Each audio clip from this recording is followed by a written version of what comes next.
Well, here's the thing. Mm. A Michelin star is a phrase. It's like, okay. Yeah. Michelin tires manufacture fantastic bits of rubber. They go in your car and it's fantastic. What the fuck do they know about restaurants? Okay. Michelin tires. Yeah.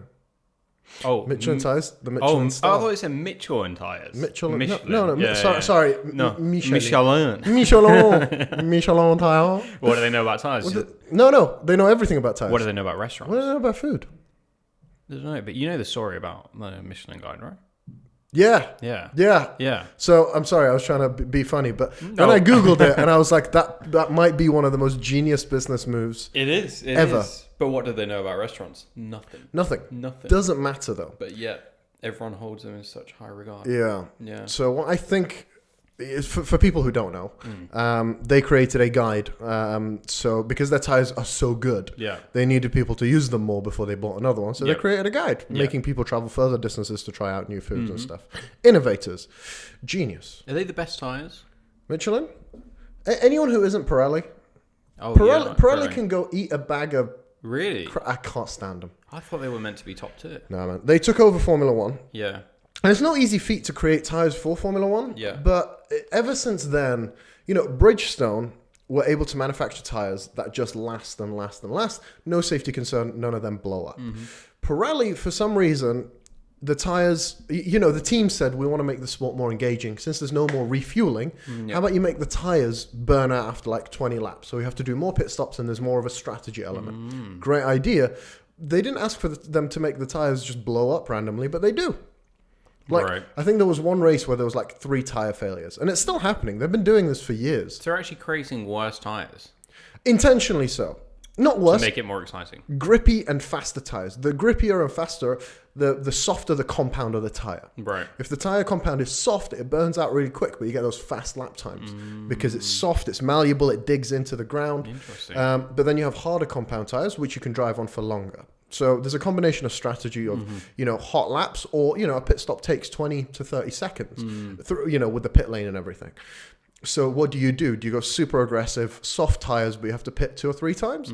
Or do you go more conservative, drive a little bit more laid back, and you only have to pit once, maybe? Interesting. So then you've got your average sort of race time element coming into the factor. Oh, right. And they make all the Formula One tires? Yeah, so they used to have different companies. Yeah. Like you have different engines, but now there is one title provider. So it used to be Bridgestone until 2011, and now it's Pirelli. And was that so that everyone's on the same kind of same footing, or I think so. Pirelli just paid a lot to take those runs? Bit of both. I know they competed with Bridgestone, so there is a business element to this. Yeah. But I like that that's an element taken out of it. Yeah. I really like it as a combination sport between driver talent and like team strategy and engineering. I don't like any. I think it's a good balance at the moment. It's good 50-50, right? Okay. You need to have a great car. You need to have a very talented driver to combine the two. Yeah. But then you also have, sometimes it's just all about the team. And I don't like that. Or it's just all about the driver. That's cool, but it's not as... It's a good balance. Sounds good. Okay.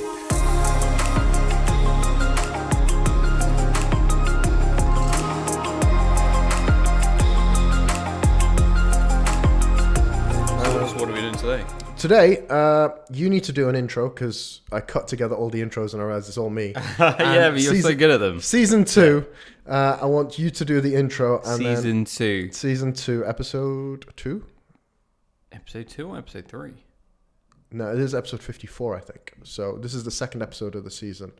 Hey, is the second one? Yeah, because the first one, what did we talk about in the first one? Oh, yeah, and then you went away. That's why, yeah. In my head, I was like, it's ages ago. Yeah. No, and then I did go away. So, season 2, episode 2, The Beast. We're here again. We're back.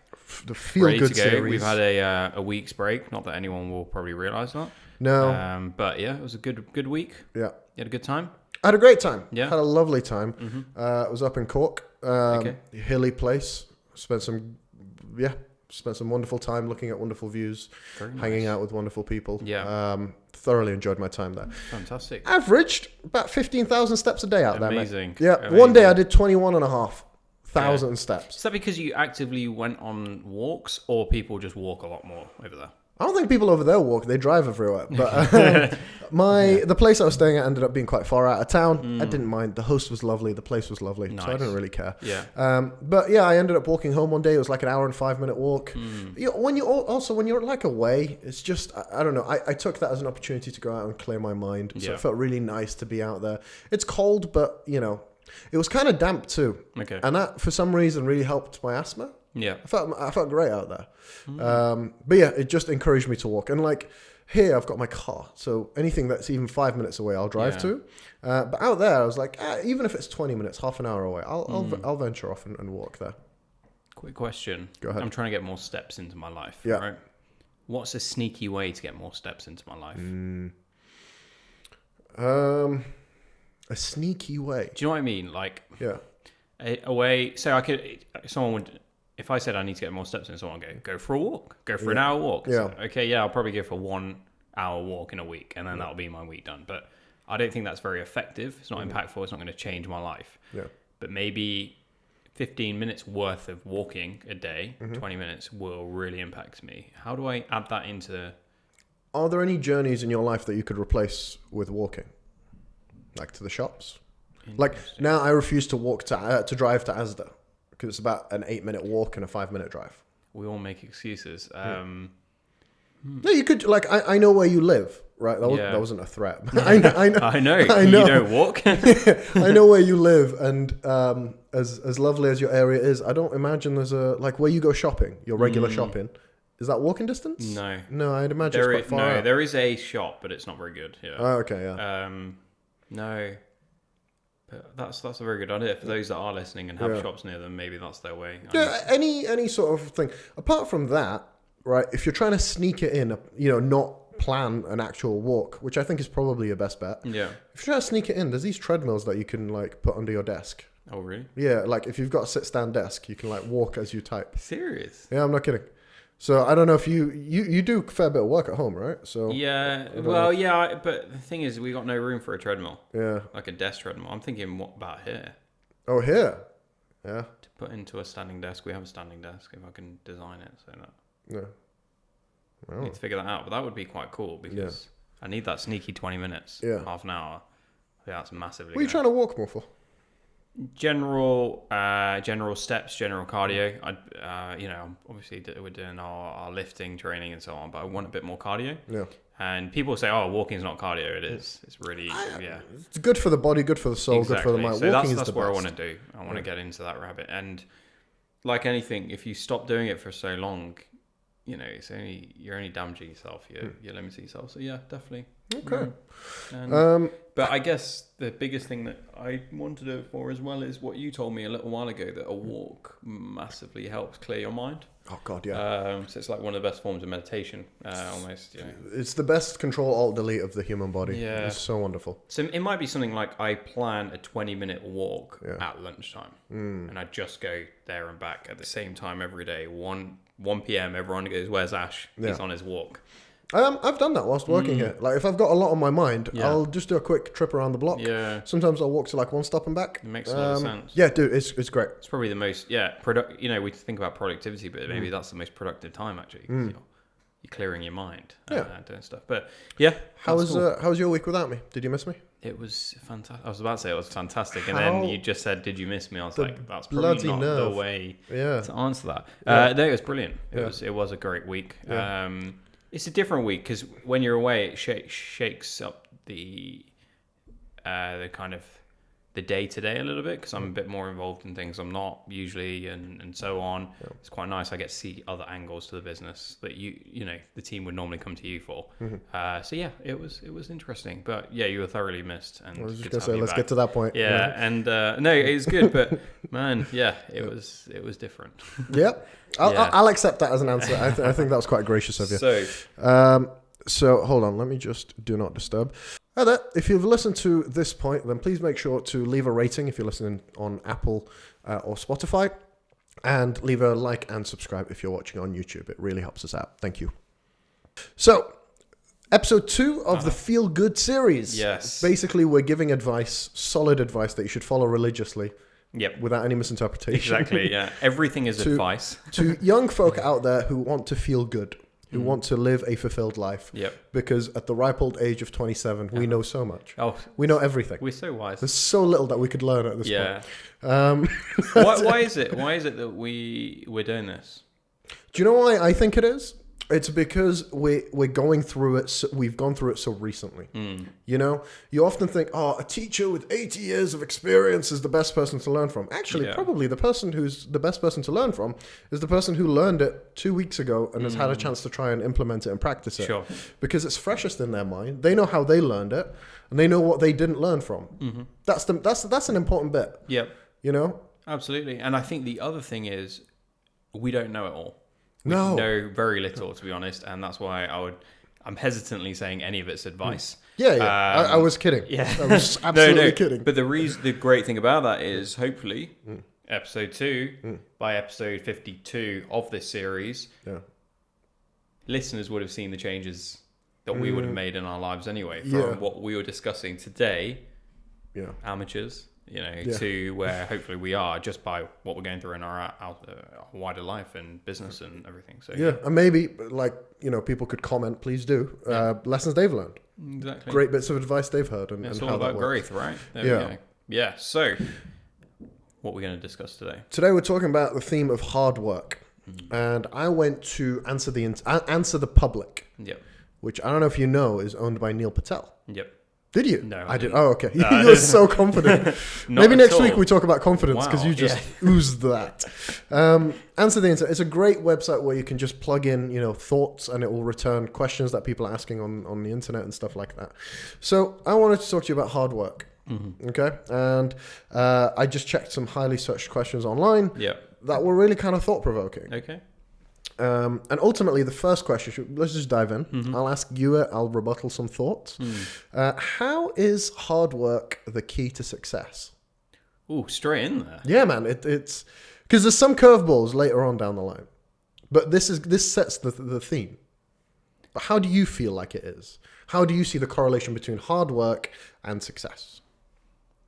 I think there's a correlation, not a causation. So taking it so that. People, I'll go look at the negative of hard work or the theory of hard work. People assume that hard work automatically leads to success. That is not the case at all. No. But on the same token, it's one of the strongest contributing factors, in my opinion, to increasing the probability of success. So yeah, that's where we are. Okay. And I mean, there's a lot more to discuss, but I took a sneak peek at your questions earlier. Yeah. And I feel that's jumping straight into the deep end of hard work. How about you? I think this is one of those things where I'm just going to start talking and hope I get to my destination. Just put in the work. There's an interesting thing I read in Hassan Kuba and Ash Ali and Hassan Kuba. Okay. I'm only being very cautious here because I've been begging one of the authors to come on this podcast, and he's been very gracious with his time, and I've just been terrible at coordinating because we've had such a busy start to the year. Anyway, about how meritocracy isn't real, hard work does not equal success. It's just a critical component of success. Sure. But it's not the missing piece to success. There's 5 different pillars that could be the missing piece to success, and you need to double down on that. And I found myself agreeing a lot with that, right? Because there's so many people that that work so hard that don't necessarily achieve their impression of success. I always look at someone like my dad. My dad's someone who's, busted his ass working really, jobs that he doesn't necessarily like. And I don't think he would define himself as, like, in certain aspects successful in that regard. But I don't think you can, whilst I don't think it's a direct correlation, I don't think you can achieve success without hard work. Okay. It is definitely, if you were to give me 3 pillars to success, I think hard work, if that was missing, you wouldn't be able to achieve it. I can't firstly, it's what is your definition of success, firstly, because you just mentioned your father. Yeah. What is success to him? Is it how successful he was in his career? Was it how successful he was with his family? What is it, and what determines that? And at what point do you decide I'm successful and I'm not? Is it an ongoing thing? Whatever. But anyway, putting that aside, let's just look at society's generalized view of success. Yeah. and you look at those people who it deems successful, or we deemed it successful, I can't pinpoint one person who we genuinely believe has been successful that hasn't put any hard work into to what they've achieved. Like any.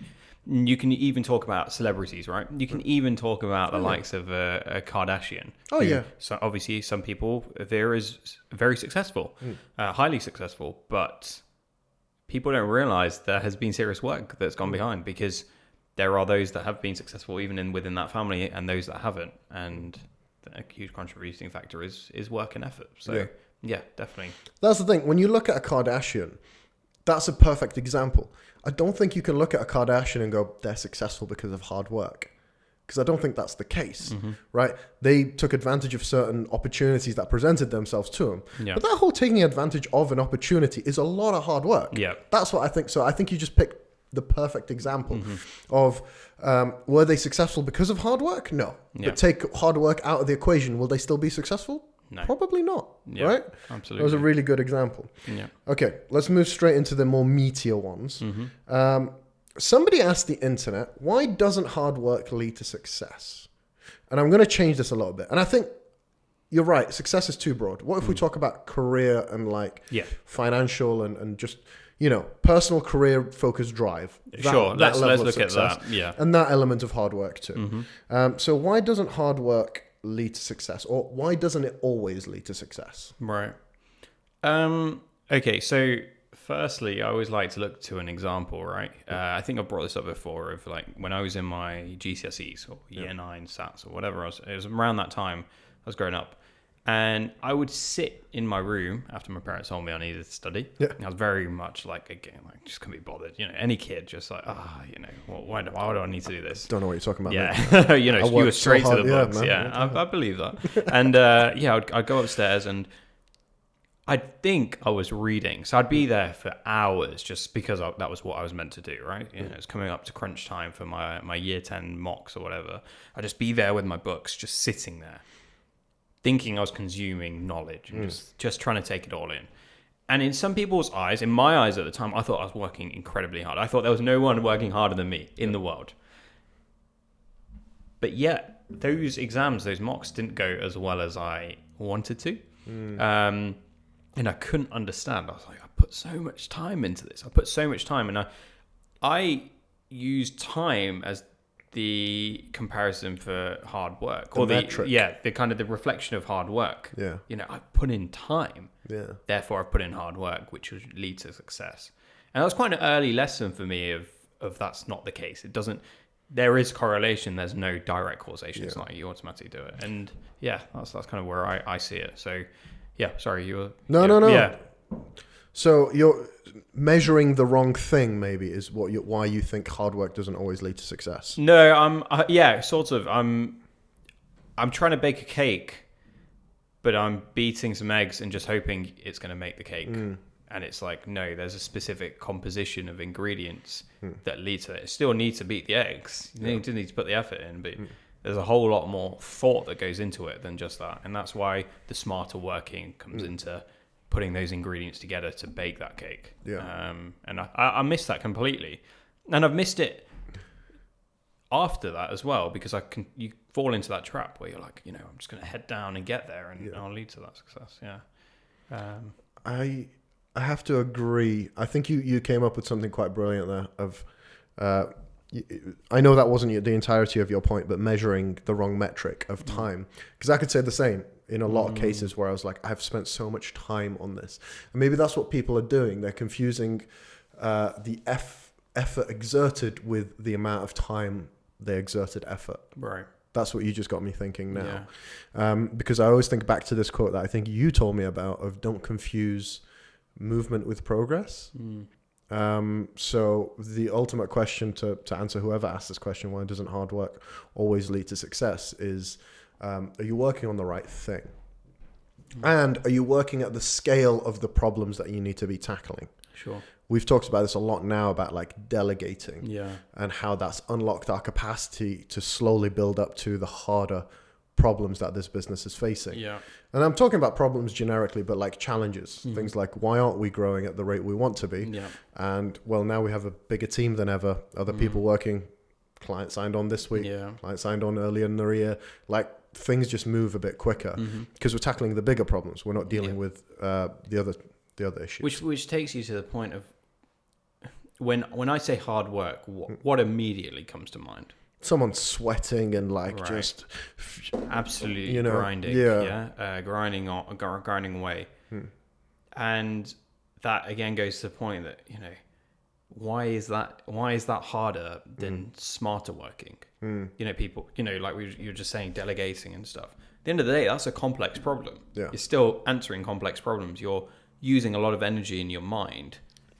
Why is that not deemed hard work? And that's where I think we misinterpreted hard work completely. Just because, I could be out in the car park, breaking pallets all day. It's hard work. It's hard work. But is it hard work, or is it just that I feel tired at the end of it? What do you think to that? I think that's very interesting because something that, and I don't blame them for this, but something that my parents, I think, sometimes struggle to understand is the difference in difficulty that the jobs I've endured versus the jobs they've endured. And I don't blame them, but I think they think I have it pretty easy. And I get that because I compare, my parents have cleaned student halls, hotel rooms. My dad, used to go around cleaning hotels. My dad used to be a delivery driver. My dad used to deliver stuff on bikes and stuff, all physically very demanding jobs. And so I understand it. He also ran a tire repair shop back in Iraq. So, these are all, you imagine the grease stains, the sweat, the heavy lifting and all of that stuff. And he's, I drive to work. I sit down at my desk all day.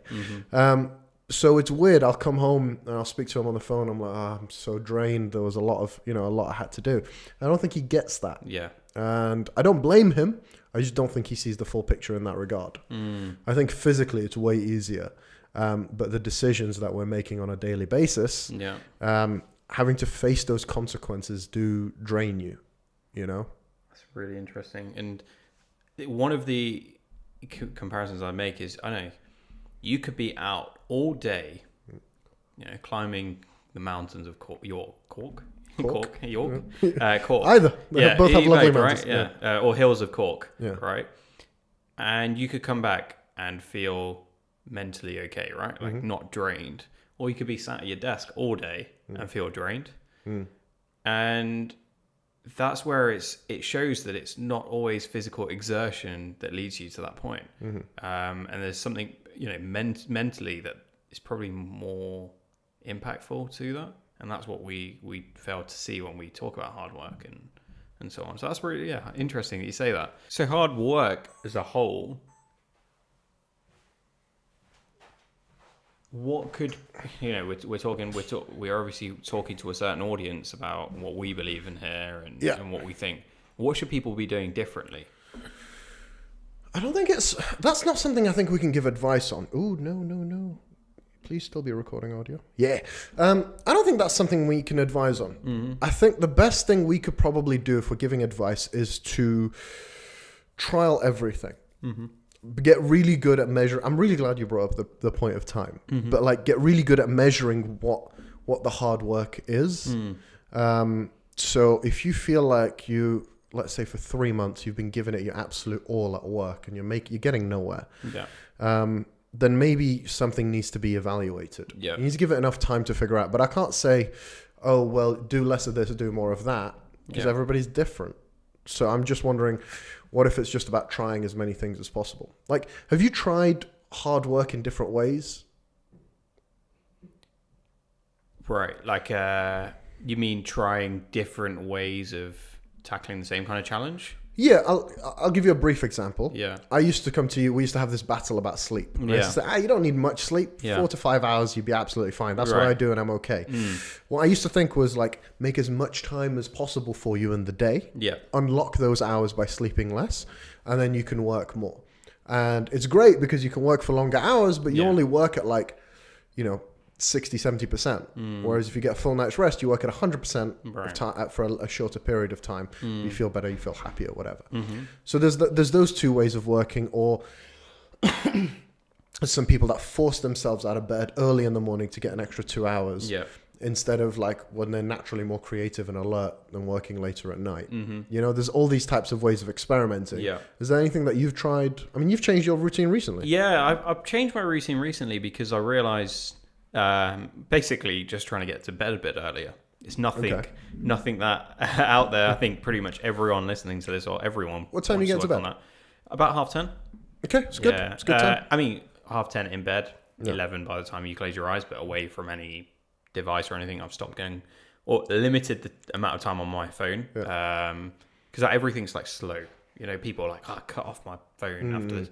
You can't do that. You know, we don't live in that world. So I'm trying different things, but it also means that because I'm to bed a little bit earlier, waking up a little bit earlier does give me time back. Contradicts almost what I was saying earlier, but I realized that I needed to unlock a little bit more time to achieve what I wanted to in a day. But yeah, I'm trying all sorts of things. I am taking a bit more of a lunch break. I wouldn't say very long, but a little bit. Just come downstairs, grab a coffee. That clears the mind. Whereas just sitting there at your desk, thinking you're doing stuff, you know, you're procrastinating. You're not always productive. So yeah, I think you're right. Changing a few things here or there can really do things. But have you found that? Have you adjusted anything in your life? Yes. I think I'm coming out of that phase of my life. This is a really weird thing. Yeah. But I think, my late teens, early 20s was hyper laziness, right? It was like, I can put junk in my body and I'm still going to look okay. I'm going to go to work. Like, I'm going to get to work at the final minute, right? I start at 8:59. I'm in the office. Yeah. And I'm ready to go by 5, put the bare minimum in. Then let's say from 24 onwards, 23 onwards till now has been all about productivity. How do I pull out the most I can from the time I have? How do I do more? How do I achieve more? How do I do all of this? I think I'm just coming out of it now. I'm thinking about savoring moments. It sounds cheesy and cliche, but I am thinking, and this has adapted into my money habits too. Whereas during my hyper productivity, it was like save every penny. Sure. Now I'm like, no, do you know what? You like coffees. Go out for a coffee every now and again. Get like a more expensive coffee. Go to a bougie independent place. Enjoy that. So do you mean you're spending things that give you optimum value and return? Yeah. Whatever that is. Yeah. It could be to small stuff all the way through to big. That's really interesting. I have a question. Go ahead. What does the word perseverance mean to you? Perseverance.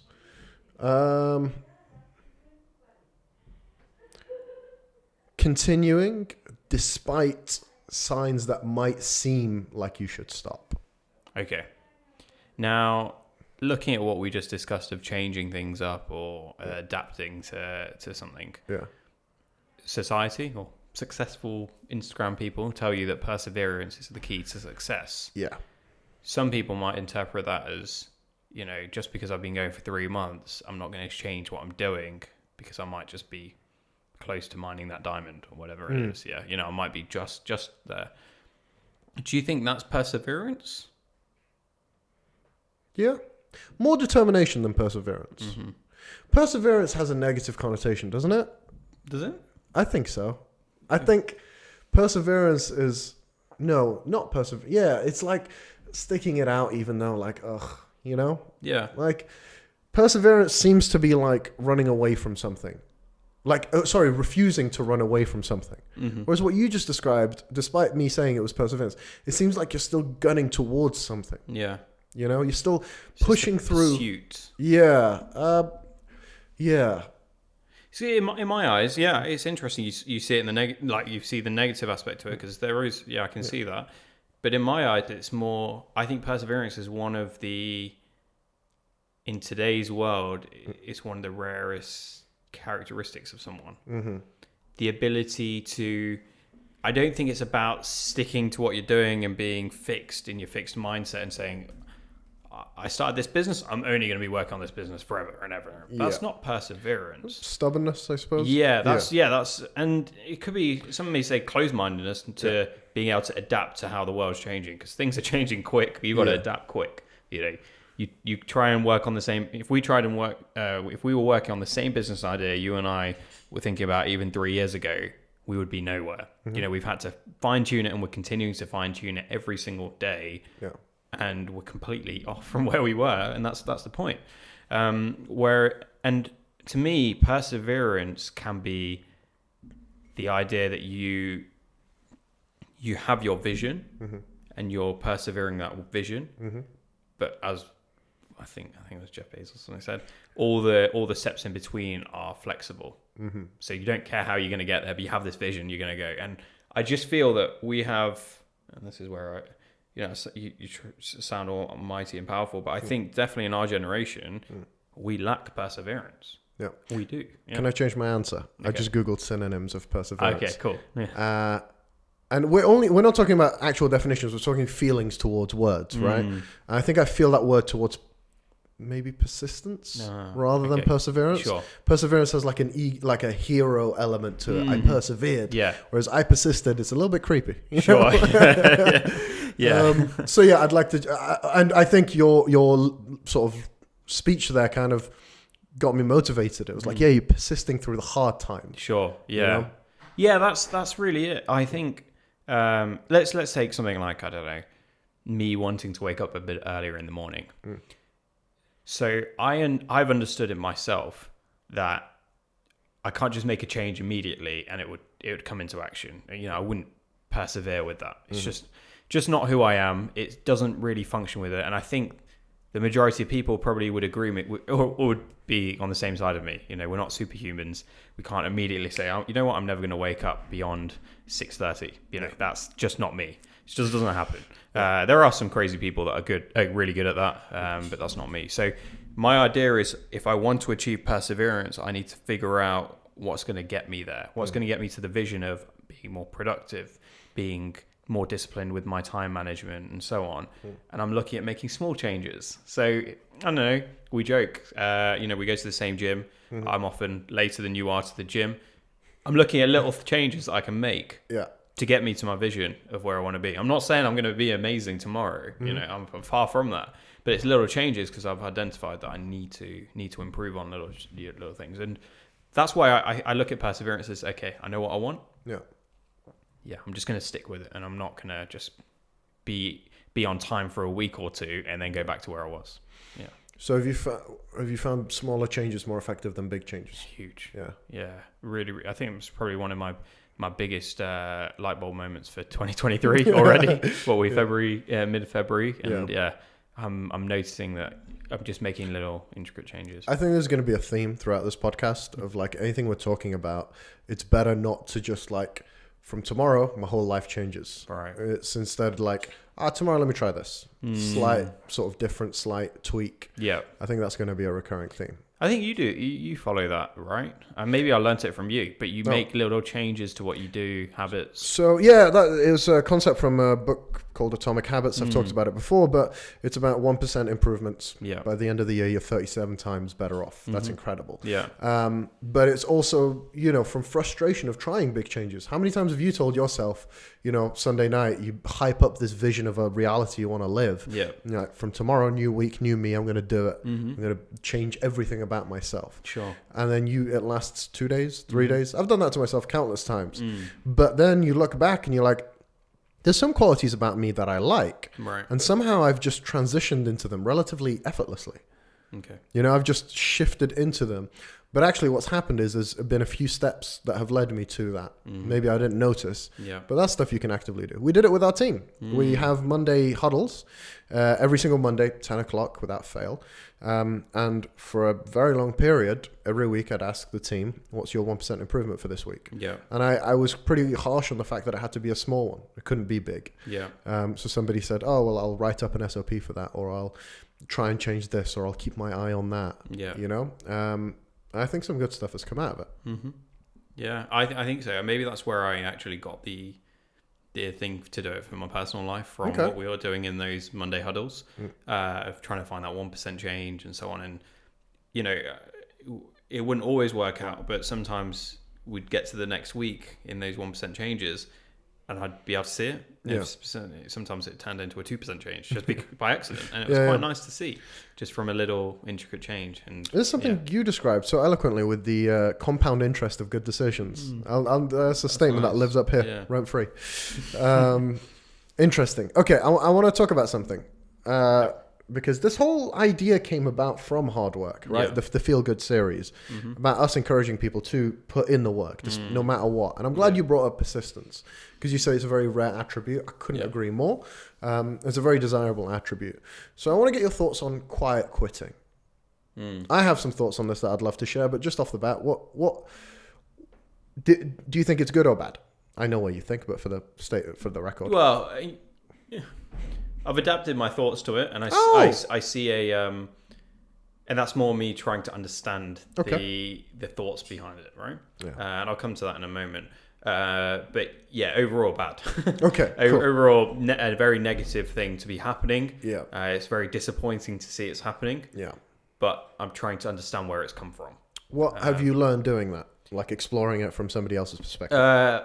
Not everyone's an entrepreneur or is part of a business or a startup, or has had the blessing of being part of that kind of culture. Yeah. Which makes me see a bigger picture of, you know, some people have unfortunately, you know, had to go straight into work or for, you know, gone into a job that they've not always enjoyed for life reasons, you know, support a family, care for someone, whatever it is. Yeah. So you start to look at that and you understand why someone's gone into something they don't enjoy. Yeah. They may also lack confidence and skills that they were never taught or shown that they ever had that power. Can I side rail this conversation? Sure. Do you think a lack of confidence is something that's worth sympathy? Yes. Okay. We've all been in a position in our lives, even the most confident of confident people, where we've not been confident. Okay. And it's taken a moment. It's taken, sometimes seeing someone else confident to understand that you could be that. And I'm more empathetic to the fact that not everyone has experienced what we have. Wow. Yeah. I don't know. I'm again, that's something I'm trying to do more of. Yeah. There's a lot of compassion in that answer. Yeah. I think I'm starting to become more compassionate than I was before. Thanks God, man. You're so cold. so cold. No, I'm just trying to see a little bit more behind it. But on the same token, the reason I do that is to understand how to address it in a better manner. So let's go to your quiet quitting example. Originally, I have some friends that were probably not on the extreme side of quiet quitting, but they were talking in the same tone of, I do the bare minimum, what's the point? And I started to think my answers or my questions as to why are you doing that? Why are you doing that? You don't get it. Yeah. They weren't kind of improving that behavior, or they weren't, and it was like, I wasn't really getting very far with it because it was like, shut up. Like, yeah, you do your own thing. You're wrong, I'm right. Yeah, of course you're going to enjoy what you do. It's not easy for everyone else, blah, blah, blah. Yeah. I'm going to carry on with it. And I wanted to understand is, what are they going through? It's not the fact that they enjoy quiet quitting. No one does, right? They want a pay rise or they want the better work treatment or whatever. And by the compassion, I think then you're able to articulate improvements in their lives better. But I'm still working through that. Yeah. How about you? What do you think of quiet quitting? You've just changed my opinion, I think, of it. Okay. I lacked compassion in that department when it comes to quiet quitting. But I also, at its root, I always really believed that it would hurt the employees more than it would hurt the employers. Yeah. Because quiet quitting is doing the bare minimum and getting away with that. But the problem is you're still doing the bare minimum. Right. Which means, every employer, every good employer will have protections in place. If you dip below that threshold, they'll have some way of removing you from the business. Sure. If you stay within that level, then fine. The business is happy. They are exchanging your service for money. That's a transaction. Everybody's ultimately quite happy, apart from the employee who's like, I'll show them. But you're not. Well, in actual fact, also you're restricting two things. One, your ability to grow within the business. But all that goes to hell when you don't care about being in that business. Right. But it restricts your ability to learn core skills that you can take to the next place. Right? If somebody's unhappy in a job, but they're still doing it to the best of their ability, when the right I think the right opportunity presents itself to them far more than somebody who's quiet quitting. Sure. Having said that, what you just told me about, seeing more compassion, I've been in a job where I feel stuck and I didn't drag myself out of the rut. In fact, if I really think about it, maybe I did some version of quiet quitting. We didn't have a term for it back then, way back in 2019. You're a hipster when it comes to quiet quitting. Oh, yeah. I did it before it was cool. But yeah, I've been in that position, and the only difference was I think I knew the protections that were in place for both the employee and employer. Sure. So I pushed some boundaries, and I was, in hindsight, I kind of regret how I acted in that. I kind of don't. I learned a lot. That's not how you sort of behave if you want to advance your career. But okay, so speaking to Sam of then, yeah, how would you address it with the compassion that we're talking about? Yeah, so that he would see the bigger picture. I'd say, where do you see this line of thought and this line of effort exerted? Like, where do you see this going? Right? Because you're not putting in the effort to move yourself beyond. Yep. You're not really actively looking for another job. You've identified a problem and you've not done anything. Sure. Like, you're patting yourself on the back because you're like, I've identified a problem, so now I'm not going to do anything about it. Right. That's it. The train stops here. Yeah. That's all I've done. Are you going to stay in this job for 20 years? Yeah, exactly. And by the way, that's a huge risk. Yeah. I don't think people give enough credit for that. That's a huge risk. Yeah. How many people do you know that have been like, I've been doing this 15 years, but what are you going to do? Like, how many? I know tons of people like that. Yeah. So I think that's a huge risk. I hate the phrase "same shit, different day."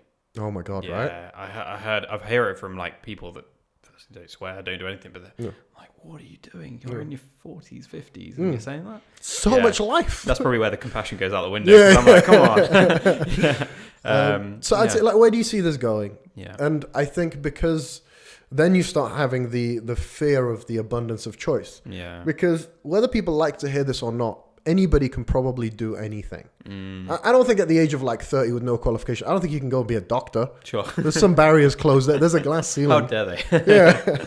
I think there's some glass. I think there's some glass ceilings out there. Yeah. But like, you can do something about it. And something doesn't have to be drastic. Some people have families. Some people have financial responsibility. But where do you see that going? Yeah. If in 10 years you're still going to be quiet quitting and unhappy, just know with every year we lose 1% of sympathy. Yeah, right. That's the metric. But no, if I'm talking to myself, this is how I know I would listen. I would ask, like, where do you see this going? Yeah. You're quiet quitting.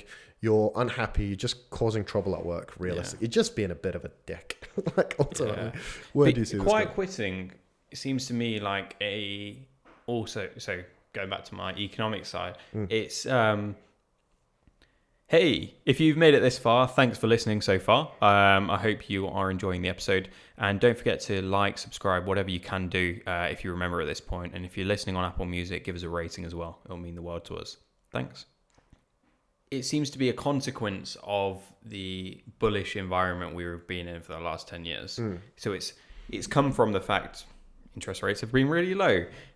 Businesses have been basically swimming in money that they've just been going. So they've been able to afford to keep on people even if they don't quite meet the KPIs or they're just doing the bare minimum of the KPIs, right? Yeah. That's what it is. You do the bare minimum. But when things get a bit tighter, as they are now, businesses are looking at their costs, they're looking at everything underneath. The thing quiet quitters haven't taken into account is the minimum increases.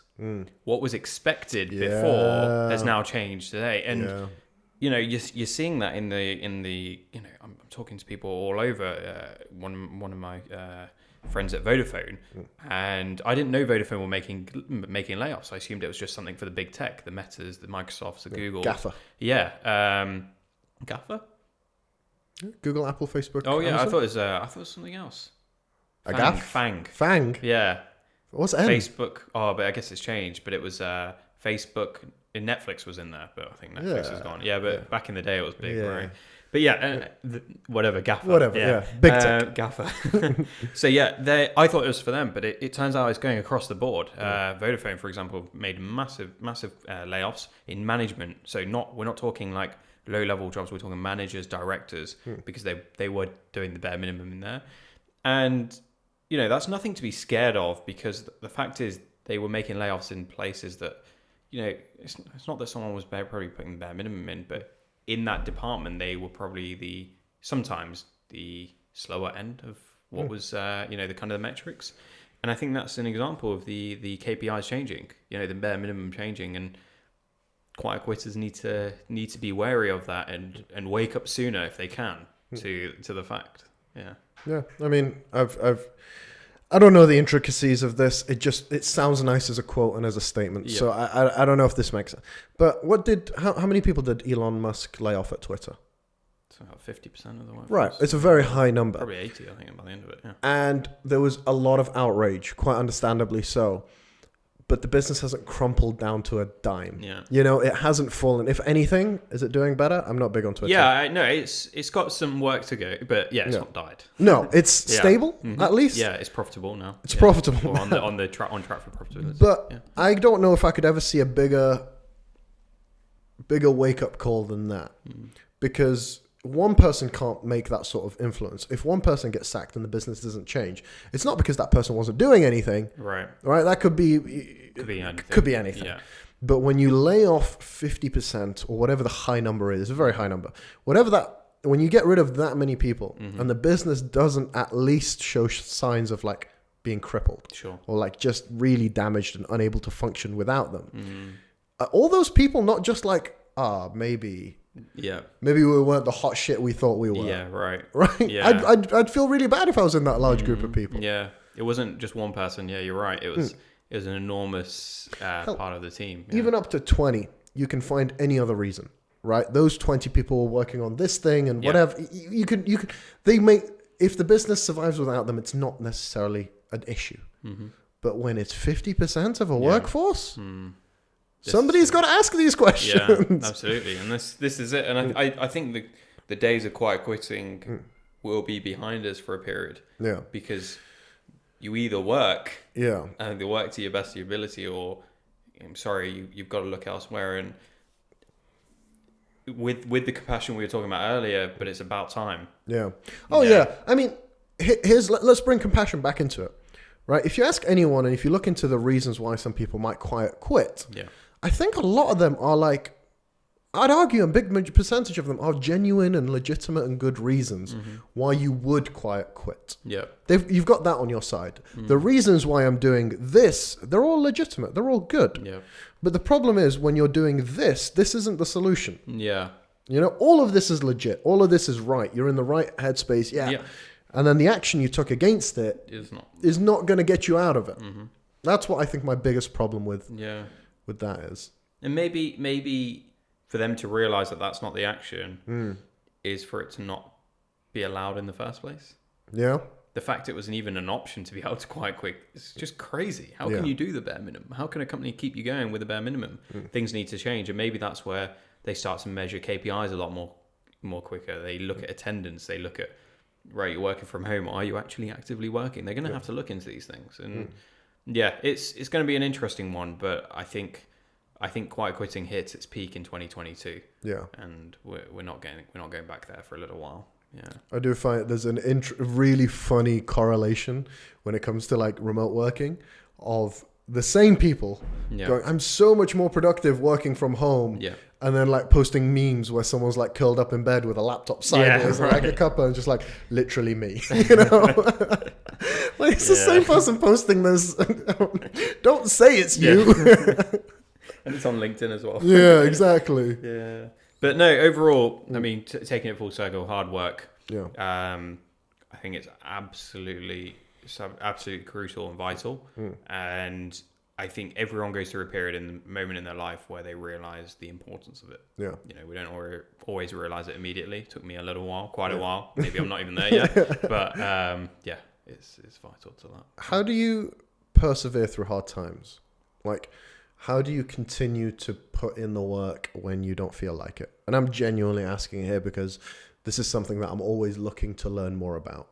It's not something I'm particularly good at. I'd say it was harder in the earlier days because I had nothing to reflect it to. But what I tend to do is, I'm trying to make it sound without sounding corny, but it's going to sound corny. Go ahead.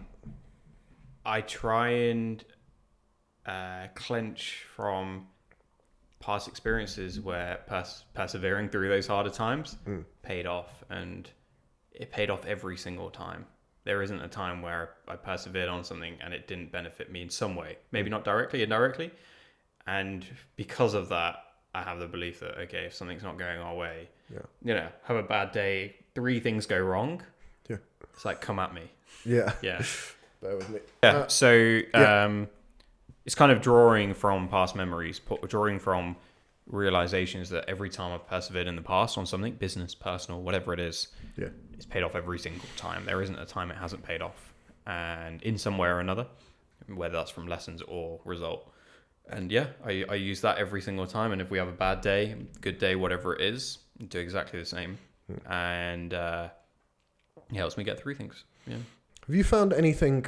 So one of the questions we didn't cover, and we're coming up to way too late, but have you come across anything that helps you transition from hard work to smart work? Where you look back and you're like, I can achieve just as much by exerting less effort. Yeah, I think it's realizing the restriction of time. Mm-hmm. I mean, obviously there's always ways to improve your time and the amount of time you're able to work, but there comes a point where there isn't enough. Not if you want to operate 100%, as we were saying, or 90%. You have to sleep, you have to eat, you have to gym, you have to see your loved ones, your family, whatever it is. You have to make sure you've got all that balance. So if you're trying to do all that and still optimize your time, I think you have no other option other than to look at how you can improve your result, or you optimize what you get out of your time. And I think that's where smart work comes into it. I mean, we've been going how long now, and we still have that realization when we employ a new team member in something we've not employed in before, and we've not hired in that area, recruited, and we bring them in and they start to take over tasks that we were doing. We're like, wow. Yeah. We've got timesheets now, and somebody has taken up. I think all the tasks I've delegated to this person, usually tasks I would handle. Yeah. And time spent on it so far is probably, I think it just came up to like 110 hours or something like that. So that's 110 hours that I could have been spending on that. Exactly. It's crazy. It's unbelievable. And we had that conversation. How could we do more? Yeah. But I think it's a healthy in between. You've got to put in the initial hard work, as we say, figuring it out, and then smartening it up afterwards. You can't go straight into smart work. It just doesn't operate that way. Yeah. And I think people have to swallow that pill as well. Of you can't. You can say, the Kardashians leverage their power. I'm going to leverage my power. No, you haven't built your power in the first place. Build your power, then optimize, and then work smartly afterwards. So that's where we go. But fantastic, we covered a lot there. Very focused, very concentrated. It was really, really, really nice, and helped me unlock a lot of thoughts. So if you should we do the exit? Yeah, do the outro, and then we'll do some subscribers. If you enjoyed episode 2, don't forget to subscribe, do what you can, comment on if you enjoy this topic or not, and if you want to hear any more topics in the future. We've got a lot of episodes ahead of us, but don't forget to tell us how you feel. Cheers.